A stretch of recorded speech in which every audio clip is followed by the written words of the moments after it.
아브라함이 하나님의 말씀을 따라 가나안 땅을 걸어갔던 것처럼 우리는 하나님의 말씀을 따라가고 있습니다. 여호수아와 광야 2세대들이 언약궤를 따라 가나안 땅을 향하여 나아갔던 것처럼 우리는 하나님의 말씀을 따라가고 있습니다. 이 하나님의 말씀은요, 창조의 능력이 있고 이 하나님의 말씀은요 반드시 성취되기 때문에 우리가 이 하나님의 말씀을 따라가게 되면 하나님이 되어지게 하시는 것을 보게 되어 있습니다. 우리가 주일 강단을 통해서 성경에 나와 있는 교회의 언약들을 찾아내고 있잖아요. 초대교회, 안디옥 교회, 빌립보 교회, 그리고 데살로니가 교회까지 봤었고 오늘은 고린도 교회의 말씀을 봅니다. 왜냐? 성경에 나와 있는 하나님의 말씀을 통해서 모델된 이 교회의 언약을 붙잡고 우리가 나아가다 보면 우리가 하나님의 말씀을 따라가는 것과 같은 거예요. 그렇게 되면 우리의 수준과 한계와 여건, 현실, 환경 상관없이 하나님이 교회가 되어질 수밖에 없도록 하나님이 축복하시는 걸 보게 됩니다. 저는 그래서 교회의 강단을 통해서 주신 이 교회의 언약들을요 24시 계속 생각을 합니다. 그리고 기도를 계속 합니다. 그러면요 그 속에서 기쁨이 있어요. 왜 기쁨이 있죠? 하나님이 우리의 교회를 이렇게 앞으로 축복하시겠구나. 우리 교회를 초대교회와 같이 복음으로 인한 기쁨과 감사가 차고도 넘치는 교회가 되게 하실 것이다. 할렐루야. 안디옥 교회와 같이 참 제자를 세우는 교회가 되게 하시겠구나. 빌립보 교회와 같이 이 하나님의 말씀을 통해서 이 복음의 역사를 일으키게 되는 하나님이 우리 교회를 축복하시겠구나. 데살로니가와 같이 이 변화의 능력을 복음의 능력을 통한 변화의 능력을 체험케 하는 교회가 되게 하시겠구나. 이거를 24시 생각하는데 당연히 기쁘잖아요. 왜? 하나님이 이렇게 축복하시게 미리 보이니까. 그래서 저는요 24시 생각을 하면서 기도하는데요 얼마나 제 마음에 기쁨이 있는지 모릅니다. 왜? 될 거니까. 여러분 보세요. 아브라함을 하나님 부르셨을 때 너는 갈대아 우를 떠나서 내가 내게 지시할 땅으로 가라. 가나안 땅 갔잖아요. 근데 하나님이 그 아브라함에게 이름을 열조의 아비라고 바꾸게 하셨던 것처럼 결국에는 아브라함을 부르시고 아브라함에게 주신 말씀이 현실과 상황과 여건 속에 전혀 안 맞는 것처럼 보였지 모르겠지만 결과는 어떻게 됐죠? 아브라함이 열국의 아비가 됐잖아요. 그의 후손을 통해서 이스라엘 나라가 만들어지고 그의 후손을 통해서 그리스도의 이 언약을 가진 자들이 일어나게 되고 믿음의 영웅들이 일어나게 되고 결국에는 그리스도께서 탄생하시게 됐잖아요. 말씀은 반드시 성취되게 되게 됩니다. 여호수아를 통해서 하나님이 언약궤 따라가라 말씀하시게 될 때 여호수아는 막막했다니까요. 그 모세의 종 여호수아가 모세가 죽고 나서 패닉상 됐어요. 지도자가 없는데 이제는 어찌해야 되냐. 당황하고 방황하고 있은 그때에 여호와께서 말씀을 주셨습니다. 언약궤를 따라가서 가나안 땅 7족속을 섬멸하고 그 땅을 정복하라. 그런데 결과는 어떻게 됐죠? 그 땅을 정복하고 하나님이 기적과 이적을 나타내십니다. 요단을 가르게 하시고 해와 달과 별을 하나님이 멈추게 하시면서 태양을 멈추게 하시면서 하나님이 가나안을 완전히 정복하게 하시잖아요. 그래서 우리는 하나님의 말씀을 따라가고 있는 것이고요. 하나님의 말씀을 따라가는 우리와 우리 교회는요. 당연히 성경에 나오는 롤 모델과 같이 그 롤 모델인 교회들과 같이 하나님이 축복하실 것이다. 말씀은요 반드시 창조의 역사가 있습니다. 창세기 1장 보세요. 여호와께서 이르시되 말씀만 하시니까 천지가 그대로 창조해버린 거 보세요. 할렐루야. 지금 우리가 보는 이 천지 만물이 여호와께서 말씀으로 창조하셨다니까. 말씀은 창조의 능력이 있습니다. 말씀은요 반드시 성취가 됩니다. 이스라엘의 역사가는 뭔지 아십니까? 이스라엘의 역사가는 하나님의 말씀이 성취된 것이 바로 성경이다라는 역사가는 거죠. 여러분 성경에 5,000개의 예언에 대한 말씀인데 이것이 하나도 빠짐없이 전부 성취된 거 보세요. 죄송합니다. 한 가지는 아직 성취가 안 됐네요. 주님 재림에 오시는 것. 요거 하나 빼고 다 성취됐다니까. 결국엔 뭐죠? 요 하나도 반드시 성취되게 돼 있다는 거예요. 이스라엘은 하나님의 언약의 말씀이 성취된 게 이스라엘의 역사다라고 말하고 있어요. 여러분은 잘 아시다시피 19세기에 미국의 6천만 명을 죽게로 인도한 드와이트 무디가 성경을 보고서는요, 이 성경의 말씀을 가지고 믿고 빨간색으로 파란색으로 초록색으로 칠하면서 요거를 칠하면서 어떻게 했죠? 이 말씀을 붙잡고 기도하는데 이게 그대로 하나하나 다 성취되잖아요. 이 드와이트 무디의 성경책은요, 걸레쪽지 같아요. 하도 성경을 많이 보면서 색을 칠하면서 이 말씀이 성취됐는지 안 됐는지 어떻게 됐는지 이걸 다 기록되어 있으니까 걸레쪽지 같은 거. 근데 드와이트 무디가 뭐라고 하십니까? 나는 이 하나님의 말씀이 성취된 것을 본 증인이다.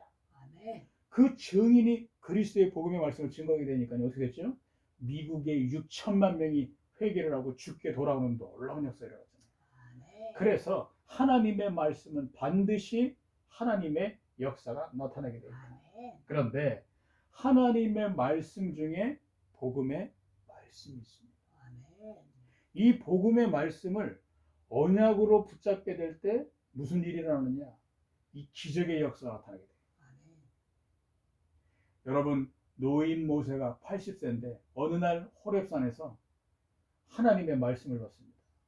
모세야, 너는 이스라엘 백성을 데리고 광야길에 가서 희생제물 드리러 가라. 이 말씀을 한번 받았을 뿐인데 모세의 인생이 180도 뒤바뀌어 버리게 되잖아요. 그가 가는 길에 지팡이를 내세우게 될 때 홍해가 갈라지는 역사라고요. 할렐루야. 그가 가는 걸음에 하나님은 기적과 놀라운 이적을 계속 나타내 보시잖아요. 어디서요? 광야길에서. 그가 붙잡은 말씀이 무엇입니까? 출애굽기 3장 18절에 말씀. 희생 제물. 이게 바로 무엇이죠? 복음의 말씀인 것입니다. 희생 제물은 바로 무엇을 의미하죠? 그리스도를 말합니다. 십자가에 죽으실 그리스도의 피, 바로 희생 제물, 그리스도를 말하고 있는 것입니다.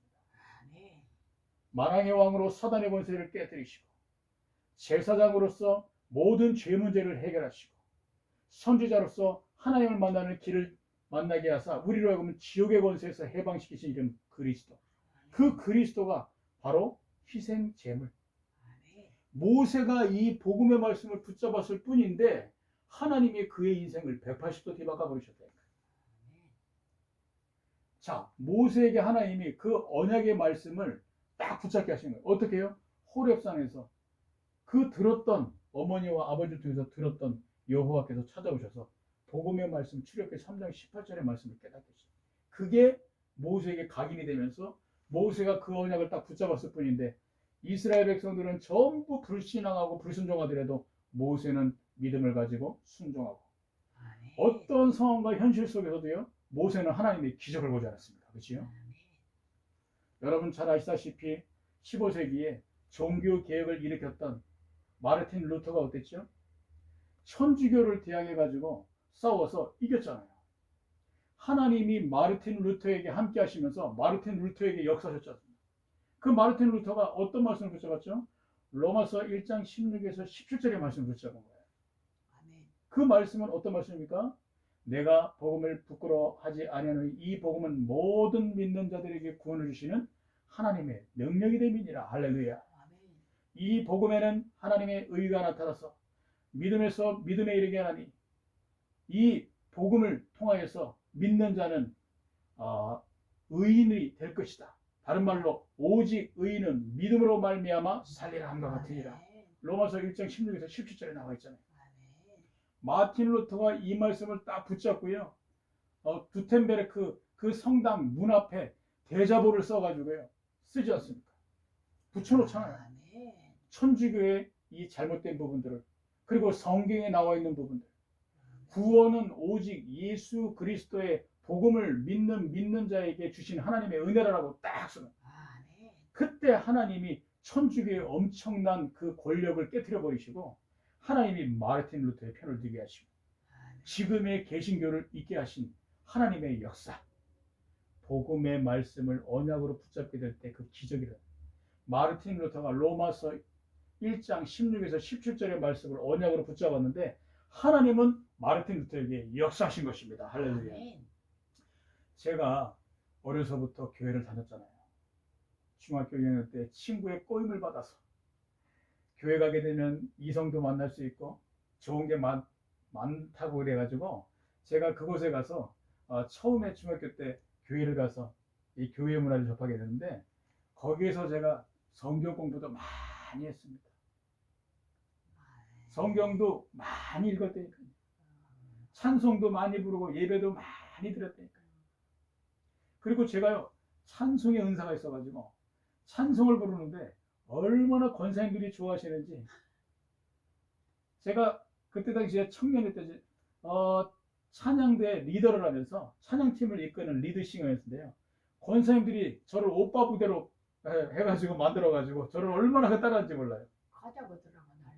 네. 근데 중요한 건 뭔지 아십니까? 잘 부르는지 모른다고. 네. 근데 중요한 건 뭐냐면 제가 그때에 그렇게 성경도 많이 배우고 예배도 많이 드리고 했는데 복음의 말씀이 무엇인지 몰랐다니까.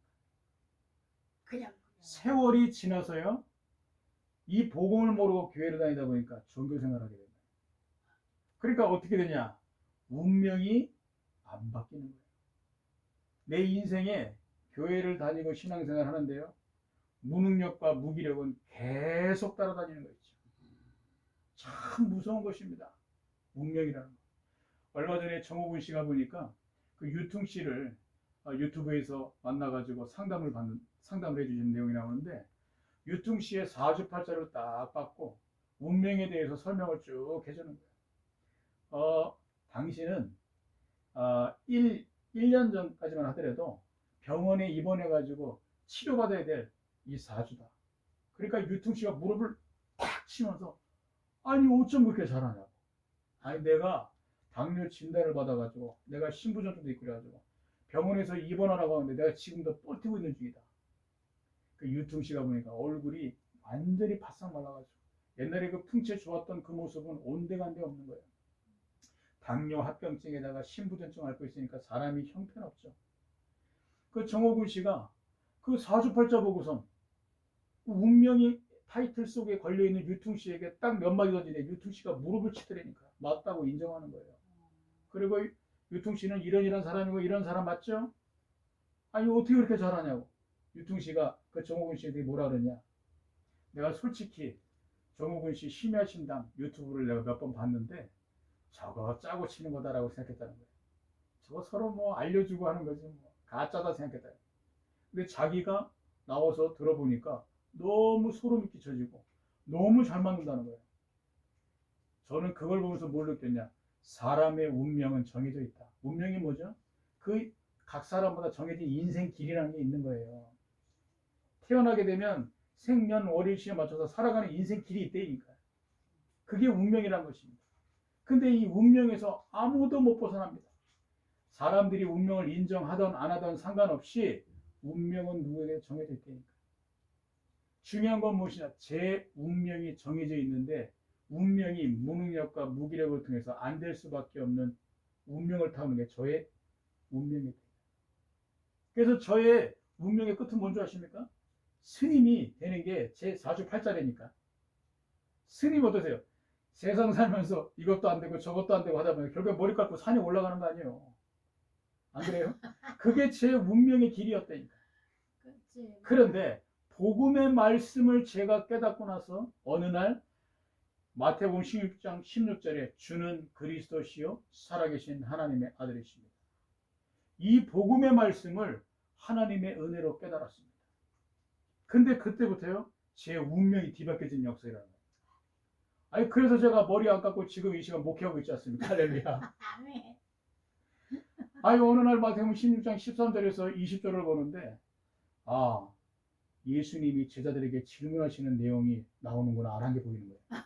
예수님이 제자들에게 질문하십니다. 사람들이 나를 누구로 아느냐라고 질문하는 거예요.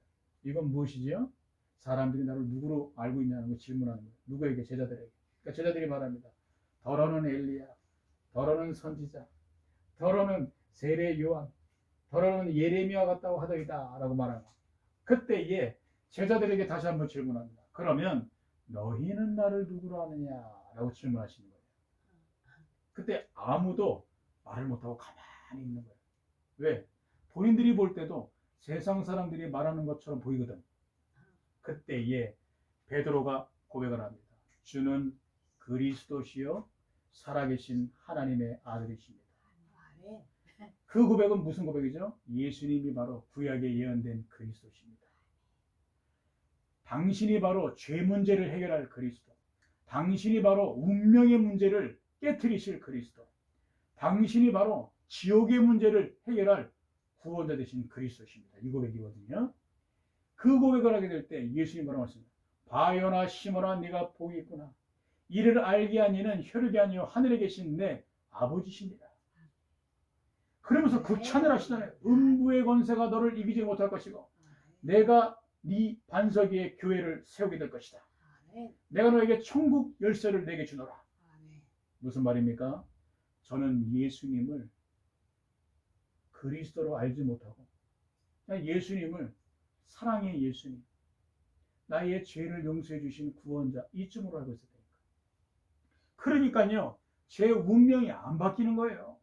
교회를 다니는데도 저는 세상에서 얼마나 무기력하든지 무능력하든지 운명이 안 바뀌는 거예요. 그런데 어느 날 예수가 그리스도시구나. 그리스도가 만왕의 왕으로 제사장으로 선지자로 운명을 깨뜨리신 분이시구나. 이걸 깨달았는데요. 그때부터 저의 무기력이 무능력이 도망가 버리는 거 있죠. 할렐루야. 아멘. 저는 마태복음 16장 16절에 이 복음의 말씀을 깨달았는데요. 이 말씀이 저에게 언약으로 딱 붙잡혀집니다. 그때부터 저는 넘어지고 자빠지고 실수하는 것뿐인데 하나님은 저를 일으켜 세우시고 저에게 역사하시고 저에게 응답을 주시고 저에게 축복하시는 게 보여지는 거 있죠. 아하, 이 복음의 말씀이 언약으로 붙잡혀지니까 내 인생이 완전히 뒤바뀌어지는구나. 깨닫게 된 것입니다. 여러분, 무슨 말씀입니까? 여러분들이 성경에 있는 수많은 말씀 가운데 복음의 말씀을 찾아서 여러분의 말씀으로 언약을 딱 붙잡게 되면 그때부터 기적의 역사가 일어나게 되게 돼요. 놀라운 것이죠. 이 기적의 말씀을 붙잡는 한 사람만 있으면 가정은 살아나게 되어 있습니다. 교회는요, 변화되게 되어 있습니다. 지역과 민족과 국가와 시대와 후대도요, 전부 바뀌게 되어 있다. 할렐루야. 그래서 어떠한 열악한 환경과 현실과 여건도 문제 안 됩니다. 저는 말씀드렸잖아요. 복음의 언약을 제가 딱 붙잡고 교회의 언약을 붙잡고 있다 보니까 저는 지금의 현실이 전혀 문제 안 됩니다. 지금의 현실 어떻죠? 경제 문제 있잖아요. 돈 문제. 그죠? 그런데 저에게는 문제 안 됩니다. 왜? 나에게는 언약이 있기 때문에. 하나님은 언약의 하나님이시기 때문에. 이 언약을 반드시 하나님은 성취하실 것이기 때문에. 지금 우리에게 환경 어렵잖아요. 시스템도 갖춰져 있지 않잖아요. 그런데 이것도 문제 안 됩니다. 왜입니까? 하나님이 우리에게 언약을 주셨잖아요. 교회의 언약. 우리는 매주마다 이 언약을 붙잡고 평생의 기도 제목으로 붙잡고 우리가 교회를 우리의 힘으로 하는 것이 아니라 하나님 주신 힘으로 하지 않습니다. 시스템도 하나님이 세워가게 하실 것이다. 그죠? 우리의 무능력도 있잖아요. 우리는 힘이 없잖아요. 그렇죠? 그러나 위로부터 주시는 하나님의 능력이 있기 때문에 우리는 언약을 붙잡고 이 언약의 길을 걸어가기만 하면 되게 돼 있는 것이다. 복음은 무엇입니까? 하나님이 되어지게 하시는 것이 복음인 것입니다. 종교는 무엇이죠? 내가 하는 것이 종교라니까. 그러니까 100명이 있는 성도가 있는 교회의 목사님은요, 100명이 말하는 소리를 듣는다니까. 1000명이 있는 교회 담임 목사님은 1000명의 말을 듣습니다. 그러니까 그 말을 언약으로 뒤바꿔 가지고 언약으로 다시 붙잡지 않게 되면요, 나중에 어떻게 되죠? 암 걸려 죽는다니까. 그 말들이 다 자신에게 전부 불화살로 다가오는 거예요. 이 사람 고민 얘기하고 가정 문제 얘기하고 자녀 문제 얼마나 힘들겠어요. 자기 문제도 많은데. 근데 이거를요, 언약으로 뒤바꿔버리게 되면 이게 축복으로 뒤바뀌어요. 미래에 되어질 응답으로. 전도의 응답이, 또 기도의 응답이, 축복의 응답이 기다리고 있다. 할렐루야. 그 그래서 우리는요, 이 복음의 말씀 언약으로 붙잡으면 되는 거죠. 한 사람만 있으면 돼요. 다윗 한 사람이 어느 날 전쟁터에 나가는데 골리앗이요 40일 동안 여호와를 저주하는 것입니다. 이스라엘의 하나님 여호와 앞에서 내가 말한다. 나와 맞짱 뜰 사람 한 사람만 나와라. 이스라엘 군인과 블레셋 군이 싸울 필요 뭐 있냐? 나와 싸워 이길 수 있는 한 놈만 나와. 골리앗이요 키가 3m가 넘어요. 어마어마한 무기를 가지고 그 능력이 대단한 장수로 그 시대를 대표하는 장수를 아무도 못 나오는 겁니다. 그 이스라엘에 내놓으라는 장수들이. 사울도 못 나가요. 벌벌 떨면서. 사울이 뭐라 그럽니까? 누구 중에 이 중에 한 사람이라도 다윗 저 골리앗과 싸워서 이길 수 있는 사람만 있으면 내가 내 재산의 반을 다 주겠다. 내 딸 주겠다. 그런데도 아무도 안 나가. 근데요 이 사실을 우연히 다윗이 전장터에 와가지고 알아서 듣게 되는 거예요. 그걸 보니까 다윗의 피가 거꾸로 솟는 것입니다. 저 할례 받지 못한 블레셋 장수가 감히 여호와 이름을 저주한단 말인가? 내가 나가서 싸우겠나이다. 사울에게 말하잖아요. 그때 다윗이요 물맷돌 하나 들고 나가는데 무슨 일이 펼쳐지죠? 우리 잘 아시잖아요. 골리앗이 돌 한 방 딱 이마 중간에 맞고 나서 그 자리에서 쓰러져 버렸어요. 그게 바로 무엇입니까? 복음의 말씀을 언약으로 붙잡은 단 한 사람 다윗이 있다 보니까 국가의 문제가 해결돼 버리는 여호와의 이름이 온 땅에 영광을 돌리는 놀라운 역사가 일어나는 거예요. 할렐루야. 이 일들이 여러분들에게 일어날 주의 이름을 축복합니다. 언약 가진 한 사람만 있습니다. 다윗이 사무엘을 통해서 언약을 들었잖아요. 그 언약을 딱 붙잡고 있는 다윗 한 사람이 있다 보니까 나이가 어려도 상관없습니다. 능력이 있건 없건 상관없다니까요. 배경이 있건 없건 상관없어요. 복음의 말씀을 언약으로 붙잡은 한 사람이 나가게 되니까 골리앗이 그 자리에서 그냥 쓰러져 버려요. 할렐루야. 그죠? 다니엘 한 사람이 바벨론의 포로로 갔습니다. 이스라엘은 희망이 없구나. 그리고 바벨론은요 우상국가입니다. 다니엘이 본 거예요. 성경에서 봤었던 우상으로 무너진 국가들과 성경에서 이 언약을 붙잡은 자들이 우상을 무너뜨리고 그 나라와 그 시대를 살렸던 걸 알고 있었던 다니엘인데 막상 본인이 끌려가 가지고 바벨론을 보니까 바벨론이 우상으로 당장 완전히 무너질 판이라. 영적으로 우상 숭배가 될 때 일어나는 무서운 일을 다니엘은 알고 있잖아요. 그때 이게 다니엘은요 예루살렘을 향해서 창문을 열어놓고 기도하는 것입니다. 어떻게 해요? 하루에 3번씩. 누구처럼? 우리 어머니처럼. 오늘도 우리 어머니가 아침에 새벽 5시에 일어나서 기도하시더라고요.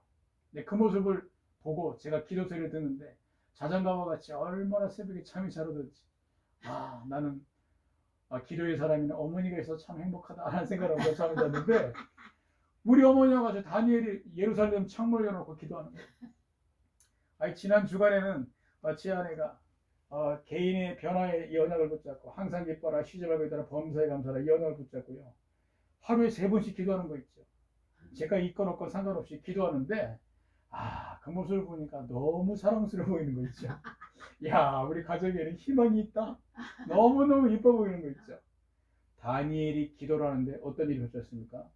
할렐루야 다니엘아 잘하고 있구나. 내가 다윗처럼 승리를 줄게가 아니라 웬일입니까? 방백들이 일어나가지고 모략을 꿈겨요. 그 바벨론 왕에게 당신 외에 다른 신에게 무릎을 꿇고 기도하는 자 있게 되면은 그를 사자굴에 던져서 죽이는 게 어떻겠습니까? 왕에게 말하니까 왕이 어허 그래 너희들이 나에게 충성맹세를 하는구나. 그래서 아무 생각 없이 어인을 가지고 도장을 찍었네. 근데 알고 보니까 이 다니엘이 누구죠?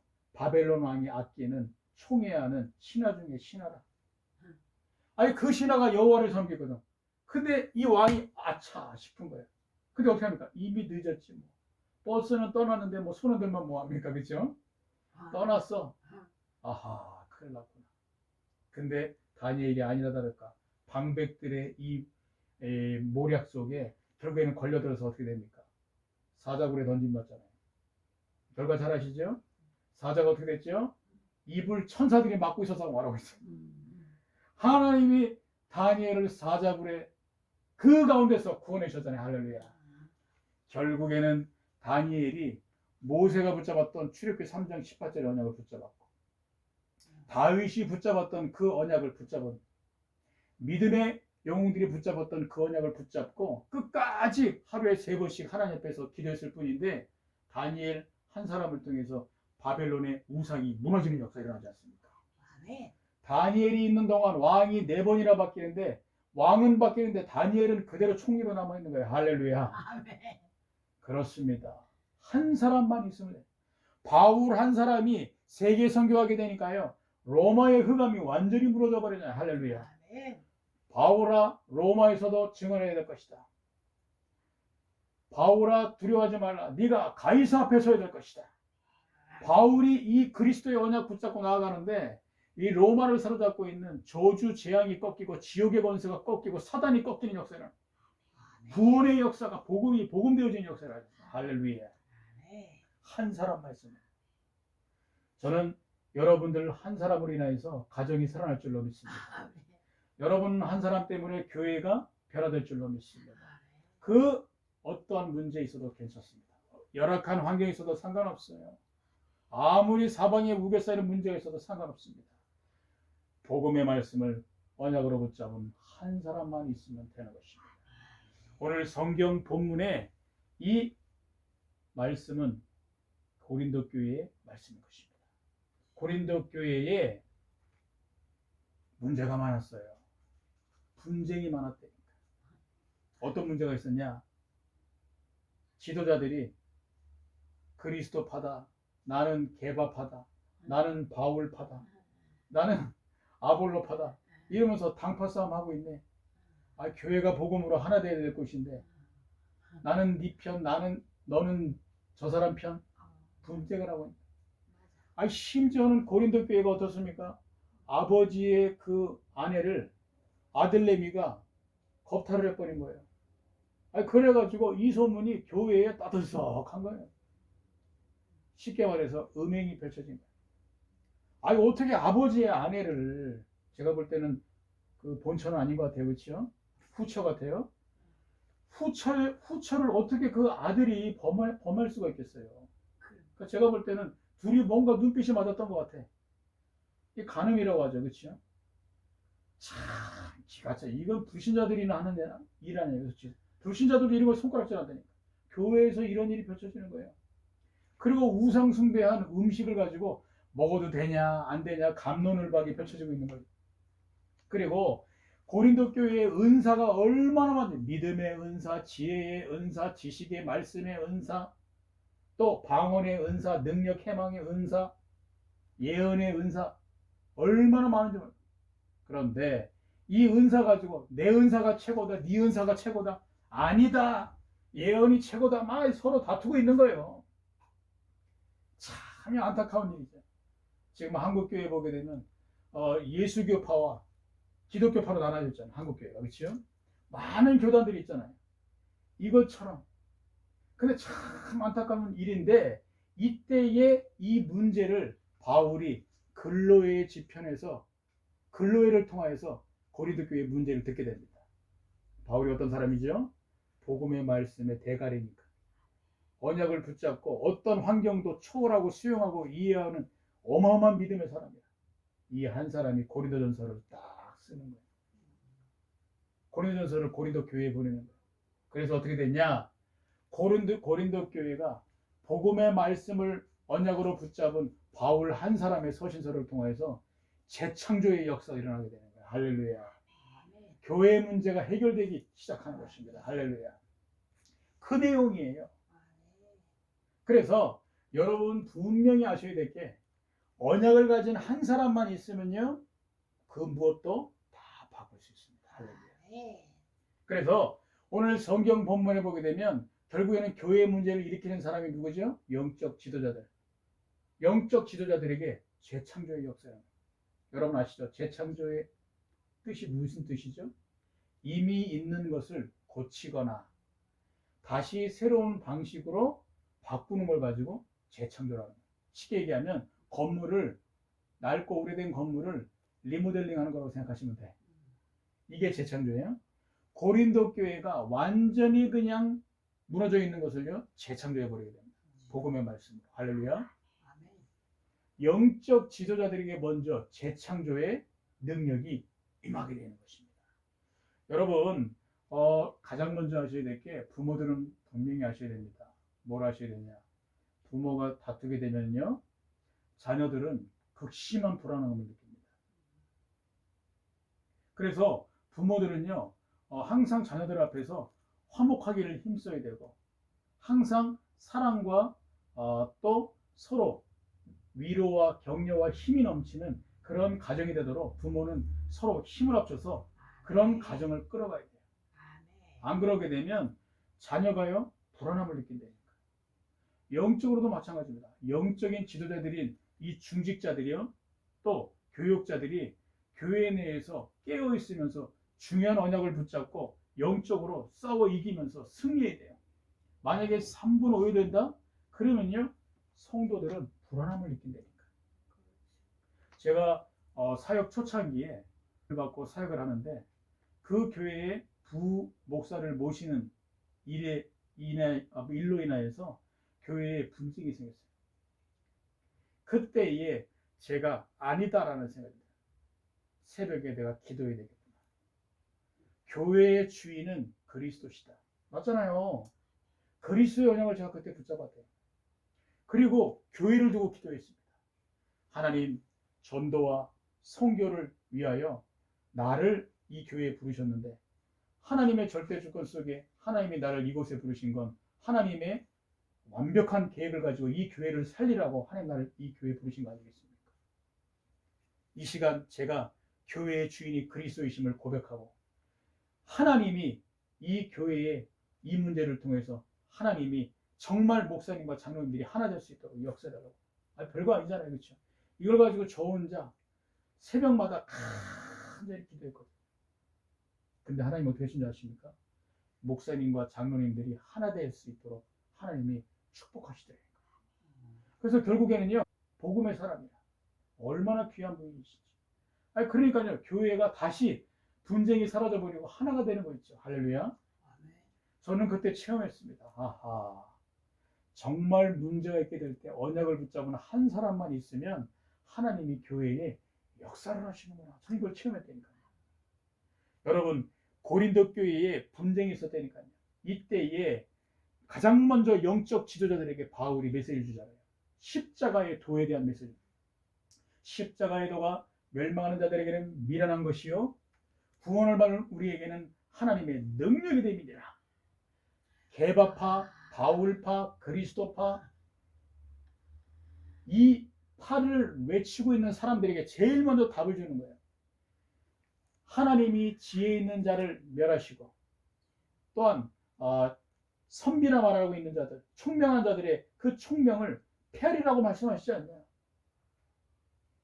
하나님이 약한 자를 불러가지고 강한 자를 부끄럽게 하셨고 미련한 자를 불러다가 지혜 있는 자들을 부끄럽게 하셨지 않냐. 세상에 미련한 자들과 천대받는 자들을 불러가지고 하나님이 결국엔 있는 자들을 부끄럽게 하셨지 않냐. 이게 바로 성경이지 않냐라고 말합니다. 결국에는 그리스도가 하나님의 능력이요 그리스도가 하나님의 지혜인데 이 그리스도 외에 우리가 붙잡고 자랑할 게 무엇이 있겠냐. 너희들의 지혜가 그렇게 대단하냐. 누구파 이것이 맞냐. 아니다. 우리는 십자가의 그리스도만을 자랑하고 십자가의 그리스도의 언약을 붙잡아야 되는 것이다 라고 이 영적 지도자들에게 메시지를 던지는 겁니다. 그리고 쐐기를 박잖아요.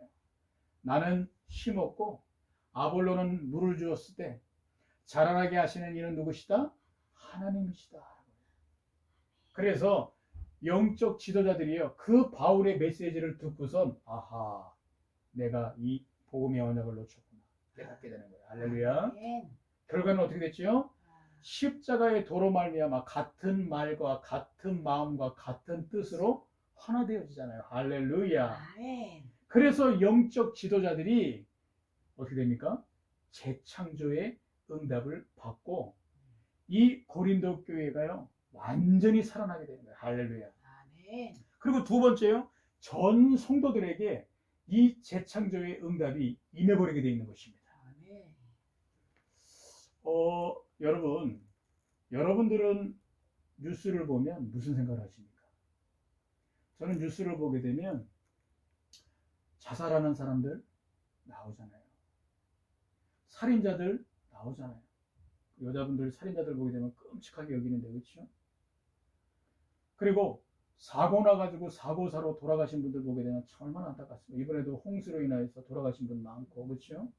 비 피해로 인하여서 돌아가신 분들이 많으신데, 이분들에게 삼가 고인의 명복을 빌고요. 그 뉴스를 보게 될 때 저는 이런 생각을 하게 됩니다. 저들의 모습이 내가 구원을 받기 이전이었으면 저들의 모습이 내 모습이었을 것이다. 내가 구원을 받았기 때문에 내가 하나님의 보호하심과 은혜 속에서 이렇게 하나님이 지키신 속에서 살아가는 것이지, 아멘. 내가 어떻게 저렇게 참 이렇게 안전하게 하나님의 은혜로 살아갈 수 있겠냐. 아멘. 내가 만약 구원받지 못했으면 나도 저 모습들의 주인공 중에 한 사람이었을 것이다 라고 저는 보여지더라고요. 이번에 모 연예인이 마약을 해가지고 호텔에서 잡혔어요. 그 연예인을 보는데요, 저는 저 모습이 제 모습으로 보여지는 거죠.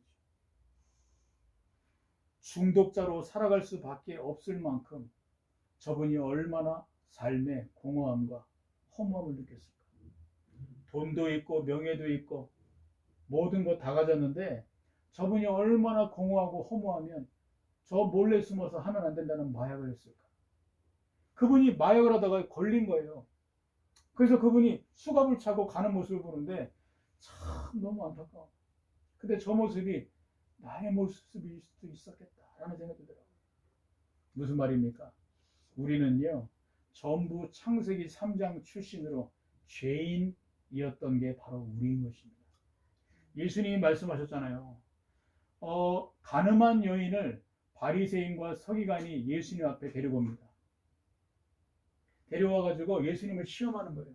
모세는 가늠한 여인을 돌로 쳐 죽이라 하는데 선생이여 당신은 어찌할 것입니까? 라고 말하게 될 때 예수께서 어떻게 하시죠? 아무 말씀도 안 하십니다. 땅에다가 글을 쓰시는 거예요. 몇 마디. 그거를 본 가늠한 여인을 데려온 바리새인과 서기관이 아무 말을 못하고 가만히 있는 거죠. 그 글을 보고 얼어버렸어. 그 글이 뭐라고 써있는 줄 아세요? 너희 중에 죄 없는 자는 저 여인을 돌로 치라. 바리새인과 서기관을 보니까 본인들도 죄인이거든. 양심의 가책이 느껴지거든. 가만히 있는 거야. 예수님이 그렇게 말씀하시는 거예요. 너희 중에 죄 없는 자 있으면 그 가늠한 여인을 돌로 치라는 거예요.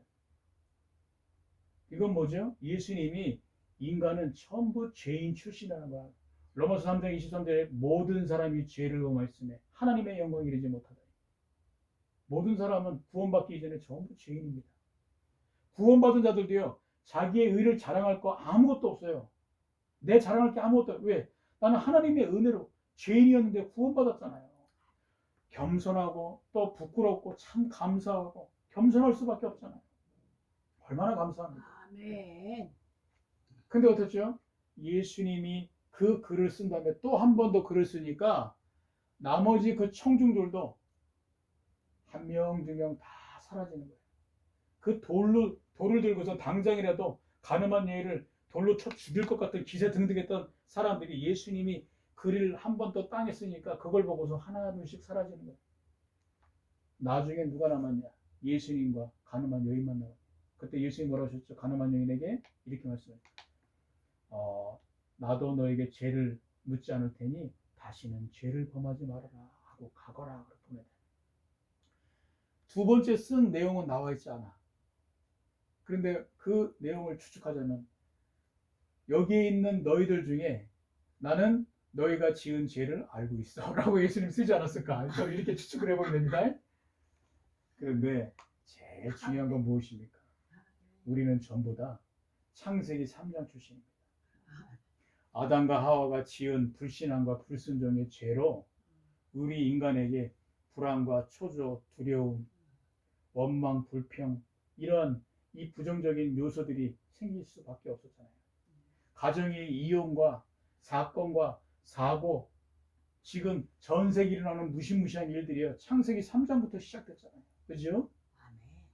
이 문제가 우리는 죄로 말미암아 시작된 걸 알고 있잖아요. 그런데 중요한 건 뭡니까? 바울도 이 사실을 누구보다 잘 알고 있는 거예요. 그래서 바울이 교회의 문제를 일으킨 음행한 사람을 두고선 말하는 것입니다. 그리고 교회에 우상 숭배하는 음식을 가지고 먹어도 되냐 안 되냐 갑론을박 하는 사람들에게 복음의 언약의 말씀을 상기시키는 거예요. 은사 가지고 내가 더 최고의 은사를 가지고 있다라고 서로 어깨를 으쓱 세우고선 큰 소리 치는 사람들을 향해서 복음의 언약을 짚어주는 거예요. 그 내용이 바로 고린도전서인 것입니다. 그 고린도전서를 통하여서 바울이 전한 그 복음의 언약을 붙잡은 자들이 결국에는 어떻게 되죠? 회개를 하게 되고 다시금 그 일을 저지른 사람들을 용서하게 되잖아요.